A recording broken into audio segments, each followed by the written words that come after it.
Assalamualaikum warahmatullahi wabarakatuh. Perkenalkan, nama saya Ayu Ipta Mufida dari Universitas Ahmad Dahlan kelas 2C. Di sini saya akan mempresentasikan lembar kerja mahasiswa Sifat Cahaya untuk memenuhi tugas dari dosen pengampu Siwi Purwanti MPD dan Ika Mariani MPD. Di sini terlihat jadwal pelaksanaan kegiatan saya, mulai dari menyiapkan alat dan bahan sampai menyalin link di LKM dan mengumpul LKM pada dosen, yaitu pada tanggal 12 Juni sampai dengan tanggal 16 Juni 2021. Di sini pertama, tujuannya adalah yang pertama, membuktikan sifat cahaya yang terjadi pada peristiwa sehari-hari. Yang kedua, menganalisis fenomena sehari-hari yang menunjukkan penerapan sifat cahaya. Selanjutnya ada alat dan bahan. Alat dan bahan, alat pertama yang saya gunakan adalah cahaya matahari yang berfungsi sebagai sumber cahaya dan jumlahnya seperlunya. Pada senter juga sebagai sumber cahaya, cukup 1 senter. Kemudian kaca yang berfungsi sebagai alat yang digunakan untuk cahaya yang dapat menembus benda bening, benda cahaya dipantulkan, dan cahaya yang dapat diuraikan. Jumlahnya secukupnya. Kemudian ventilasi jendela yang berfungsi sebagai alat yang digunakan untuk cahaya merambat lurus, cukupnya. Kemudian gelas sebagai tempat untuk benda yang akan dibiaskan, cukup 1. Selanjutnya ada pena, pensil, atau ballpoint yang berfungsi sebagai alat untuk benda yang akan dibiaskan yang jumlahnya 1. Kemudian air sebagai alat untuk benda yang akan dibiaskan dan akan diuraikan secukupnya. Kemudian ada baskom, yaitu sebagai tempat untuk menaruh kaca dan air yang akan diuraikan, itu cukup 1. Selanjutnya ada sabun sebagai bahan untuk cahaya yang akan diuraikan seperlunya. Yang terakhir adalah kertas HVS sebagai media untuk benda yang akan diuraikan, cukup 1. Di sini ada prosedur kerja, bisa dilihat di sini, eksplorasi terhadap peristiwa alam. Jika tidak ada peristiwa alam yang mewakili sifat cahaya, bisa melakukan dengan percobaan sederhana menggunakan alat dan bahan yang mudah. Di sini saya menggunakan fenomena alam dan melakukan percobaan dengan alat dan bahan yang mudah untuk didapatkan. Hasil pengamatan kegiatan 1, ini sifat cahaya merambat lurus. Peristiwa sehari-harinya, berkas cahaya dari luar ruangan yang masuk dan kemudian merambat lurus melalui ventilasi pada jendela atau celah-celah pada genteng yang bisa berlubang. Bisa juga melalui jendela yang tidak ada kacanya dan juga menggunakan lampu pada motor. Manfaatnya memberikan penerangan dalam suatu ruangan atau jalan pada saat kondisi gelap. Yang kedua, cahaya dipantulkan ini saya menggunakan senter yang dipantulkan pada kaca, kemudian kaca memantulkan bayangan atau kaca atau senter, sehingga bayangan tersebut dipantulkan dan masuk ke mata kita. Ini berfungsi sebagai cahaya yang dipantulkan atau dimanfaatkan dalam pembuatan berbagai macam alat seperti periskop, teleskop, kaleidoskop, dan loop. Kemudian menembus benda bening. Peristiwa sehari-harinya berkas cahaya di luar ruangan yang masuk ke dalam ruangan atau rumah melalui kaca jendela. Kemudian manfaatnya memberikan penerangan pada seisi ruangan melalui kaca sehingga berkas cahaya bisa menembus kaca tersebut sebagai benda bening. Selain kaca bisa juga dengan plastik. Yang keempat, kemudian dibiaskan. Ini saya menggunakan pena, pensil, ballpoint yang dimasukkan ke dalam gelas yang berisi air akan terlihat patah. Ini manfaatnya untuk membuat alat yaitu teleskop. Yang terakhir, sifat cahaya yaitu diuraikan. Di sini saya pembuatan peristiwa disperse yaitu pembuatan cahaya secara alami atau pembuatan pelangi. Menggunakan air sabun, kaca, dan senter yang akan menghasilkan pelangi buatan. Dan kemudian medianya ini menggunakan kertas HVS. Manfaatnya adalah cara mengetahui pembuatan pelangi secara alami. Kemudian diskusi. Pertanyaan nomor 1, pada kendaraan bermotor, Anda pasti memiliki kaca spion di kedua sisinya. Spion yang dapat membantu Anda melihat bayangan benda lain di belakang Anda saat berkendara.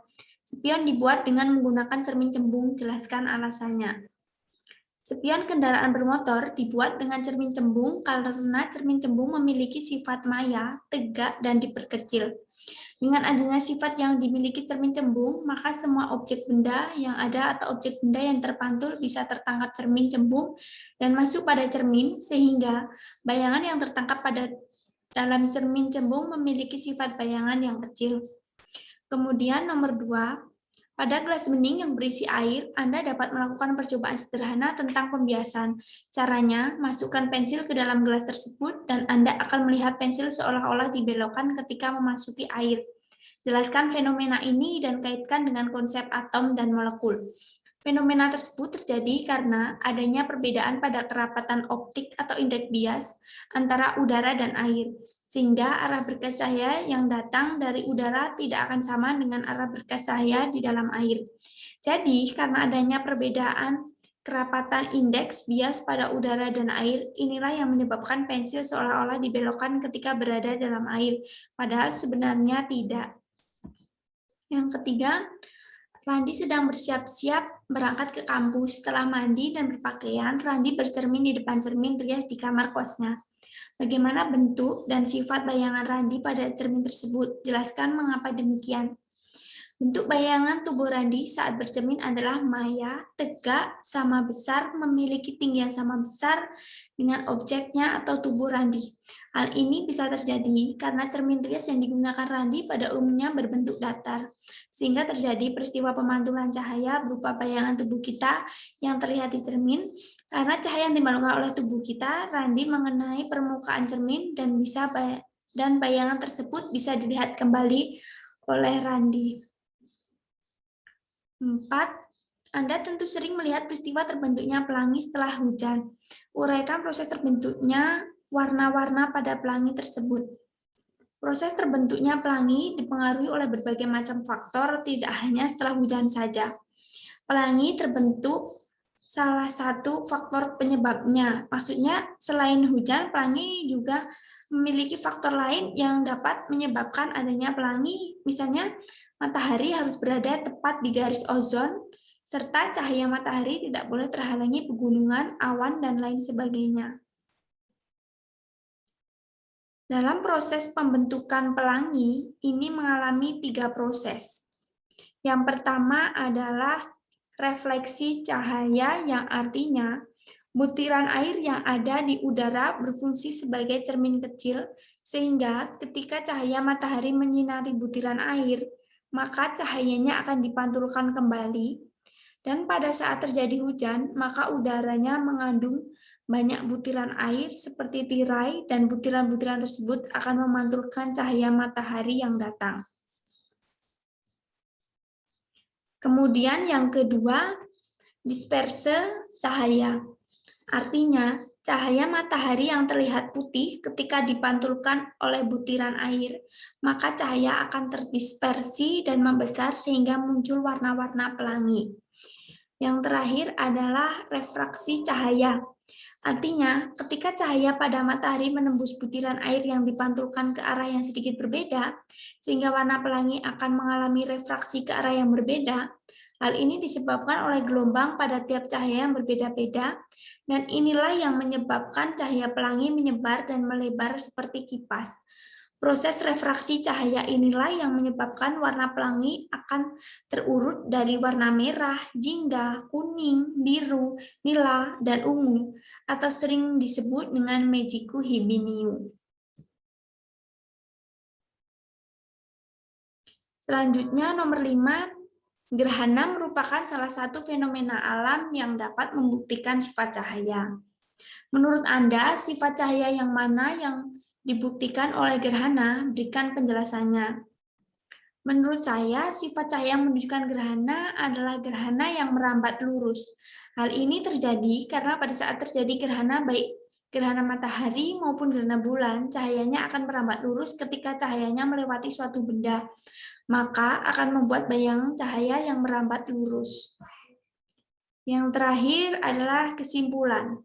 Jadi, bisa saya simpulkan bahwa matahari memiliki sifat-sifat cahaya yang dapat menembus benda bening, merambat lurus, dipantulkan, dibiaskan, dan diuraikan yang sering terjadi dalam kehidupan sehari-hari kita.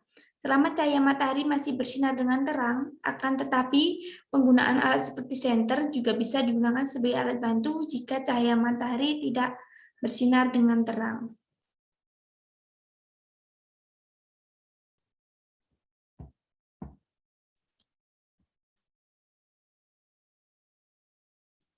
Baiklah, sekian presentasi dari saya. Apabila ada kesalahan kata, saya minta maaf. Saya akhiri. Wassalamualaikum warahmatullahi wabarakatuh.